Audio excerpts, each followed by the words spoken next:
Hello everyone, কি অবস্থা সবার? সবাই অনেক ভালো আছো? তো আজ আম্মু হঠাৎই একটা কেক বানিয়েছিল, যেটা আসলে জানতাম না। এ কারণে পুরো রেসিপিটা আমি রেকর্ড করতে পারিনি।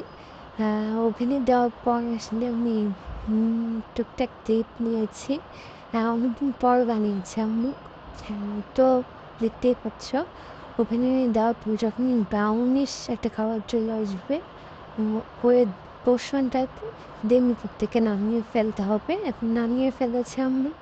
তো দেখতে পাচ্ছ খুবই সুন্দর কালার এসছে। নর্মালি ঠিক যেভাবে বানায় সেভাবেই বানানো হয়েছে।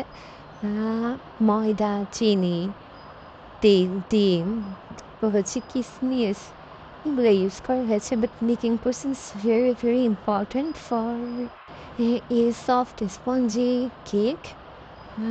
তো আমি খাওয়ার জন্য নিয়ে নিলাম এবং দেখতে পাচ্ছ খুবই খুবই সফট হয়েছে কেকটা। এবং নেক্সট টাইম আমি ট্রাই করবো পুরো রেসিপিটা রেকর্ড করার জন্য। তো আজকে আমি পুরো পর্যন্তই, সবাই ভালো থাকো।